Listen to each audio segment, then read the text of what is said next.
और भाई समीर, बड़ा थका थका लग रहा है आज, क्या हुआ? क्या बताऊं यार राहुल, वही पुरानी कहानी। सोचा था नए साल से जिम जाऊंगा, रोज 5 बजे उठूंगा, डाइट कंट्रोल करूंगा। 2 दिन किया और तीसरे दिन वही कल से पक्का वाला सीन हो गया। मुझसे नहीं होता यार ये डिसिप्लिन विसिप्लिन। टेंशन मत ले भाई, ये प्रॉब्लम तेरी अकेले की नहीं है। हम सब इसी चक्की में पिसे हुए हैं। पर पता है, गलती तेरी मेहनत में नहीं, तेरे सिस्टम में है। सिस्टम? कौन सा सिस्टम? कंप्यूटर की बात कर रहा है क्या?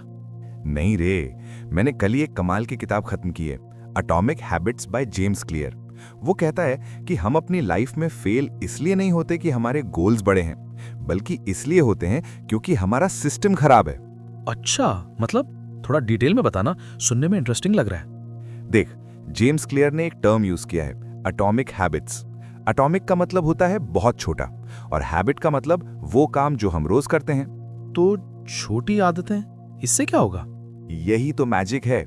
वो कहता है कि अगर तू रोज सिर्फ 1% बेहतर बनने की कोशिश करे, तो साल के एंड तक तू 37 टाइम्स बेहतर बन जाएगा। 37 गुना? भाई मैथ तो मेरी कमजोर है, पर ये तो बहुत ज्यादा लग रहा है, सिर्फ 1% से। हाँ, इसी को कहते हैं द कंपाउंडिंग इफेक्ट। जैसे बैंक में पैसा कंपाउंड होता है ना, वैसे ही आदतें भी कंपाउंड होती हैं।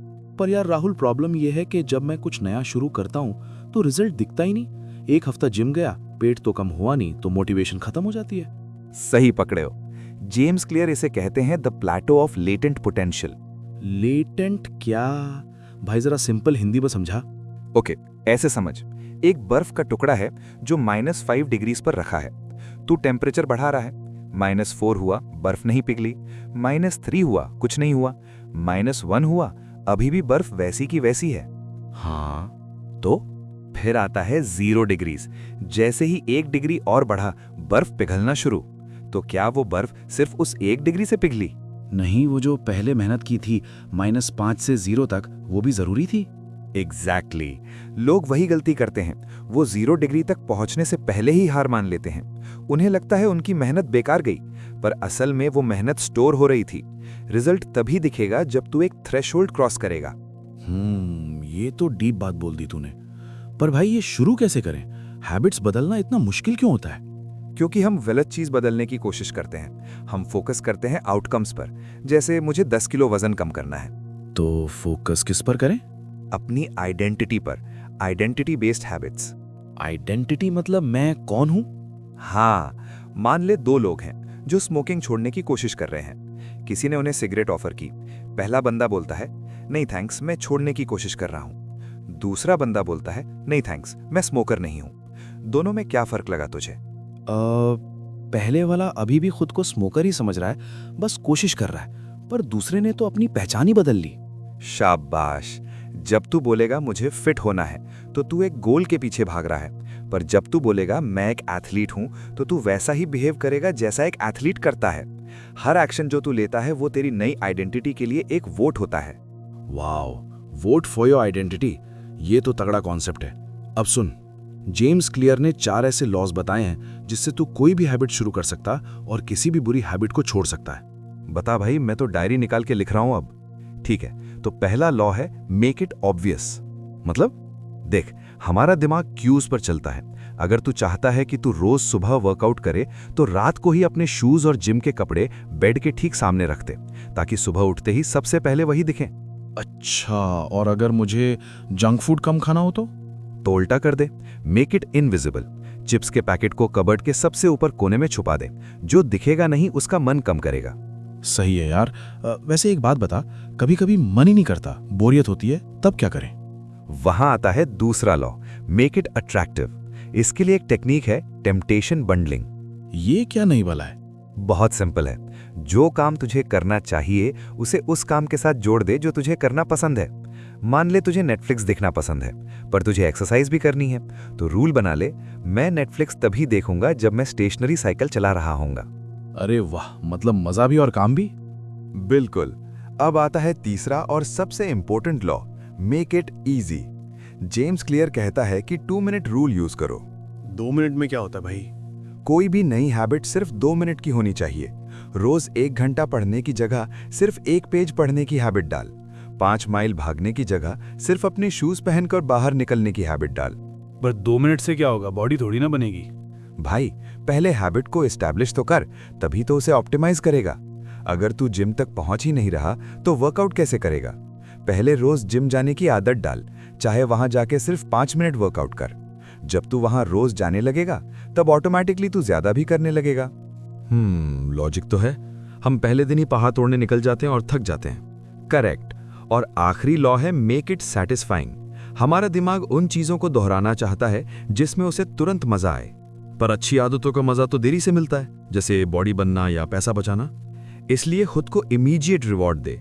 मान ले तूने आज जंक फूड नहीं खाया और पैसे बचाए, तो उन पैसों को एक कांच के जार में डाल दे। जब तू उस जार को भरता हुआ देखेगा तुझे सेटिस्फैक्शन मिलेगी। वो विजुअल प्रोग्रेस तुझे मोटिवेशन देगी।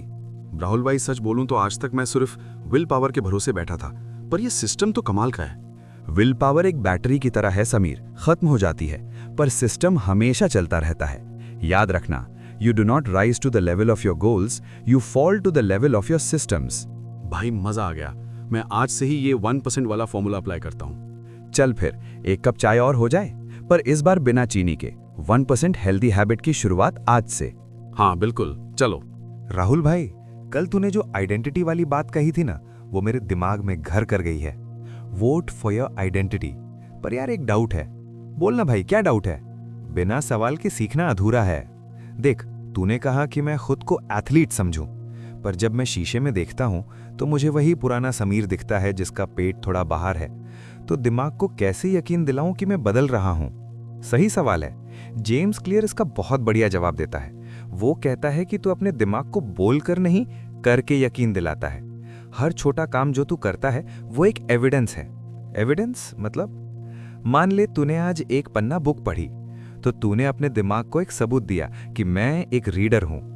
तूने आज एक पुशअप किया तो तूने सबूत दिया कि मैं एक हेल्दी पर्सन हूं।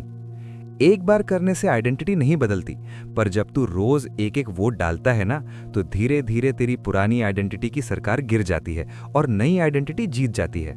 ओह, मतलब मुझे रिजल्ट पर नहीं, बस वो वोट डालने पर ध्यान देना है। बिल्कुल, रिजल्ट तो बाय प्रोडक्ट है। अगर तू रोज एथलीट की तरह बिहेव करेगा तो बॉडी तो अपने आप बन जाएगी ना। हाँ, ये तो है। ओके, तो अब वो 4 लॉस के बारे में बता जो तू कल कह रहा था। पहला लॉ क्या था? पहला लॉ है make it obvious. James clear कहता है कि हमारी आदतें अक्सर किसी क्यू यानी इशारे से शुरू होती हैं। क्यू जैसे फोन की रिंगटोन बजी और मैंने फोन उठा लिया। शाबाश, रिंगटोन क्यू है और फोन उठाना हैबिट। पर प्रॉब्लम यह है कि हमारी बहुत सारी बुरी आदतें अनकॉन्शियस होती हैं। हमें पता ही नहीं चलता हम वो क्यों कर रहे हैं। सही बात है, मैं कब टीवी चलाकर बैठ जाता हूं और 2 घंटे निकल जाते हैं, मुझे खुद पता नहीं चलता। इसलिए सबसे पहले तुझे एक हैबिट स्कोर कार्ड बनाना होगा। हैबिट स्कोर कार्ड, ये क्या चीज है? एक कागज ले और सुबह से शाम तक जो भी तू करता है उसकी लिस्ट बना। जैसे उठना, फोन चेक करना, ब्रश करना, चाय पीना। अब हर आदत के आगे प्लस, माइनस या इक्वल टू का निशान लगा। इससे क्या होगा? इससे तुझे अवेयरनेस मिलेगी। जब तू देखेगा कि फोन चेक करना के आगे तूने माइनस लगाया है, तो अगली बार जब तू फोन उठाएगा तेरा दिमाग तुझे टोकेगा। अवेयरनेस पहला स्टेप है। ओके, समझ गया। पर नई आदत कैसे जोड़ूं? उसके लिए एक जबरदस्त टेक्निक है, हैबिट स्टैकिंग। हैबिट स्टैकिंग, एक के ऊपर एक आदत। एग्जैक्टली, इसका एक सिंपल फॉर्मूला है, पुरानी आदत के बाद मैं नई आदत करूंगा। कोई एग्जाम्पल देना भाई। मान ले तुझे मेडिटेशन शुरू करनी है, तो तू बोल, सुबह की चाय पीने के बाद मैं 1 मिनट मेडिटेट करूंगा। अरे वाह, ये तो बहुत आसान है, क्योंकि चाय तो मैं रोज पीता ही हूं, उसके साथ एक नया डब्बा जोड़ दिया। करेक्ट। लोग गलती क्या करते हैं, वो बोलते हैं मैं ज्यादा पढ़ूंगा, पर कब, कहां, कितना, कुछ क्लियर नहीं होता। पर जब तू बोलता है कि मैं ऑफिस से आने के बाद अपने बेडरूम में 10 मिनट बुक पढ़ूंगा, तो तूने दिमाग को एक क्लियर रास्ता दे दिया। क्लियर रास्ता, सही बात है। कंफ्यूजन ही तो प्रोक्रेस्टिनेशन की जड़ है। बिल्कुल सही पकड़े हो। अब इसी लॉ का एक और पार्ट है environment design. Environment design, James clear कहता है कि environment is the invisible hand that shapes human behaviour. मतलब हमारा आसपास का माहौल हमें कंट्रोल करता है। हाँ, एक रिसर्च हुई थी हॉस्पिटल की कैफेटेरिया में। उन्होंने सिर्फ पानी की बोतलों को हर जगह रख दिया और कोल्ड ड्रिंक को कोने में। बिना किसी को बोले पानी की बिक्री बढ़ गई और कोल्ड ड्रिंक की कम हो गई। लोग वही चुनते हैं जो उनके सामने होता है। इसका मतलब अगर मैं अपने कमरे में हर जगह कचरा रखूंगा तो मेरा दिमाग भी कचरा ही सोचेगा। एग्जैक्टली। अगर तू चाहता है कि तू गिटार बजाना सीखे तो गिटार को कवर में डालकर बेड के नीचे मत रख, उसे निकाल और कमरे के बीच में स्टैंड पर रख दे। और अगर मुझे रात को देर तक फ़ोन चलाने की आदत छोड़नी हो तो फ़ोन को दूसरे कमरे में चार्ज पर लगा, अपने बेडरूम को सिर्फ सोने के लिए रख। जब फ़ोन दिखेगा ही नहीं तो क्यों ही नहीं मिलेगा और आदत धीरे धीरे खत्म हो जाएगी। भाई ये तो out of sight out of mind वाली बात हो गई। 100% सही। जेम्स क्लियर एक बहुत बड़ी बात कहता है, be the designer of your world, not just the consumer of it. अपनी दुनिया को ऐसे डिज़ाइन कर कि अच्छी आदत करना आसान हो जाए और बुरी आदत करना मुश्किल। राहुल भाई, आज तो तूने आंखें खोल दी। मैं अभी जाके अपना हैबिट स्कोर कार्ड बनाता हूँ और अपने जिम के जूते बाहर निकाल कर रखता हूँ। शाबाश। पर याद रखना, सिर्फ 1% बेहतर। आज सिर्फ जूते निकाल, कल उन्हें पहनकर बाहर निकालना। ओके भाई, डन है। वैसे दूसरा लॉ क्या था, मेक इट अट्रैक्टिव वाला? वो थोड़ा बड़ा टॉपिक है समीर। उसमें हम बात करेंगे कि दिमाग में डोपामीन कैसे काम करता है और कैसे हम बोरिंग काम को भी मज़ेदार बना सकते हैं। चल थोड़ा और वॉक करते हैं, फिर अगले लॉ पर बात करेंगे। हाँ चलो, आज वॉक करके मज़ा आ रहा है।